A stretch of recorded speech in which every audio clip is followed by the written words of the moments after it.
একটা ঘরে গিয়েছিলাম থাকার জন্য। সেই ঘরে উপরে এবং আশপাশে, ঘরের আশপাশে বেড়া ছিল, প্যান্ট, পেটিকোট, বিছনা চাদর, শাড়ি। 28শে অক্টোবরের পর আমরা মহিলারা একটা মহিলা থানার ঘরে ঘুমাইতে পারি নাই, মানুষের বাসায় ঘুমানো লাগছে। এমনও দিন গেছে আমরা বস্তিতে ছিলাম, যে আমি একটা ঘরের বর্ণনা দিতে পারি যে আমরা একটা ঘরে গিয়েছিলাম থাকার জন্য।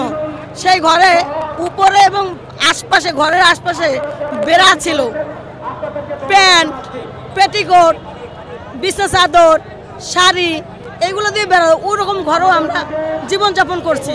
ওইটা ছিল আপনার নভেম্বর মাসের 17 নভেম্বরে আমরা ওইভাবেও জীবন কাটাইছি।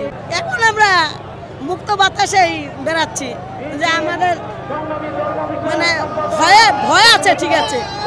খুনি পতন হয়েছে, খুনি পালাইয়ে গিয়েছে, খুনির লোকজন তো আছে, ওরা আবার কখন অ্যাটাক করবে, ভিতরে আমাদের সবসময় বিভ্রান্ত হচ্ছি। আমরা যদি আমার বিএনপি ক্ষমতায় আসে নির্বাচনের মাধ্যমে, আলহামদুলিল্লাহ আমরা জনগণের পাশে থাকব। সর্বশেষ প্রথম আমাদের হয়েছে জনগণ। জনগণ যাতে ভালো থাকবে, আমরা জনগণের পাশে থাকব। জনগণের বিপদ আপদ যখন যে সমস্যা হবে আমরা সমাধান করার চেষ্টা করব। জাতীয়তাবাদী মহিলা দল থেকে আমি উত্তরা পূর্ব থানার সদস্য সচিব, মহিলা দল। আমাদের আসলে অনুতপ্ত হচ্ছে।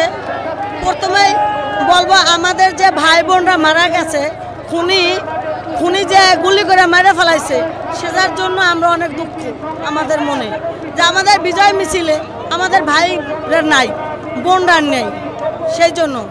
আর 17 বছর আমরা যে জুলুম, বাসার বাইরে থেকে যে কষ্ট পেয়েছি, এখন আমাদের সেই কষ্টগুলো এখন নাই।